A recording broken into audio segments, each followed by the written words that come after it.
Hey, what's up guys? So in the last video we analyzed what we needed to implement in order to create the Impale plugin. And the first thing we are going to implement is the synth engine, which I already created.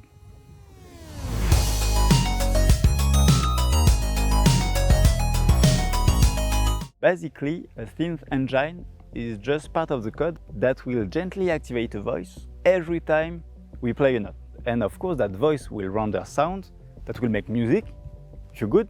The process is really simple. You have like one note that is played by a musician on his keyboard. That note is sent to our synth engine, and that very engine activates that voice that then makes sound. Easy guys. So that's the process for mono voice synthesizer, but for poly voice synthesizer, it's the same shit, but we activate more than one voice at the same time. The musician is playing like a C and a D together. The notes are then sent to the engine, and the engine activates not one voice, but three voices. No, joking, just two voices. As we are really smart, we'll just go to a poly voice mode for the Impale plugin. And now we have to implement what's inside our voices. And this is where it becomes more interesting, because that's the part of the code that will define. This is becoming more interesting because that is a part of the code that will define how our plugin actually sounds. And to talk in a more scientific way, this is where we are going to implement what we call DSP module, okay? Digital Signal Processing. For us, it's just a fancy way to say that we are going to create some waveform that looks like pointy hats and square.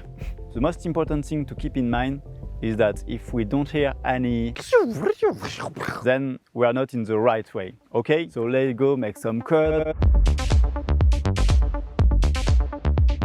The first module we are going to implement is the V-analog oscillator. You can visualize that oscillator as a waveform generator.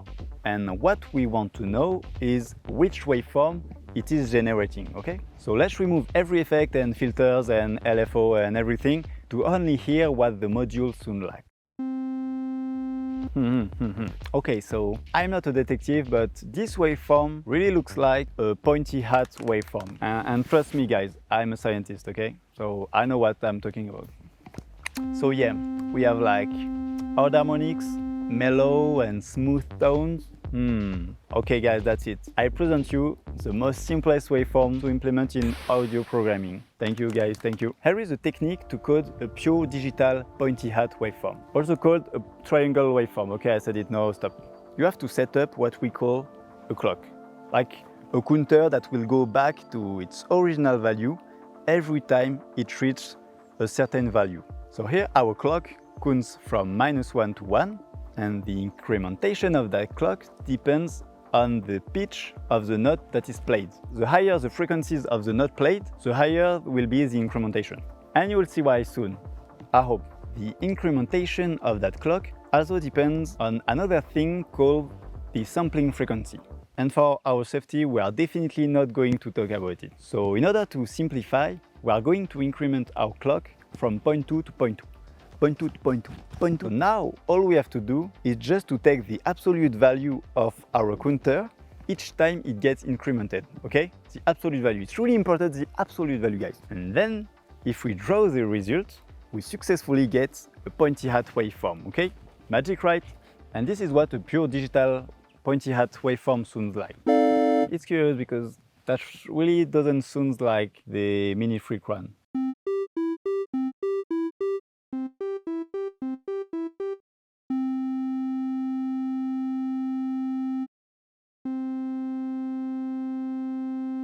I mean, maybe we missed something here. I don't know. Let's see later for now. We have to implement a really important parameter called the wave parameter, also called the pointy hat to sawtooth to toothpick parameter, like clack, clack, clack. So let's take a closer look. At like 50%, we need to get our pointy hat to be transformed to a sawtooth. It's a little bit more challenging than create just a sawtooth, and I think that's a little bit too difficult for me, so I guess it's a goodbye. So see you.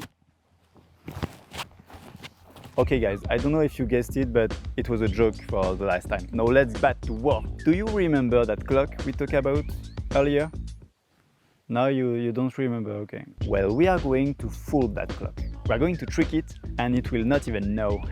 We know that when that clock reaches 0, that means that we are drawing a vertex of our triangle, okay? And what we want is basically just to move that vertex in an horizontally way, according to our wave parameter value.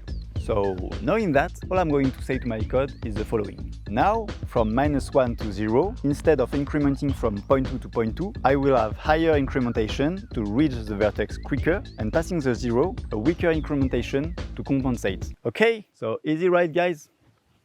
You're still there? Anyway, now we got a nice and warp waveform. We still need to increment the toothpick, but it's getting darker in there, and I think that will be for another video, guys. Thanks for watching. If you like my content, don't hesitate to like that video and subscribe to my YouTube channel. See you soon, guys. See you soon.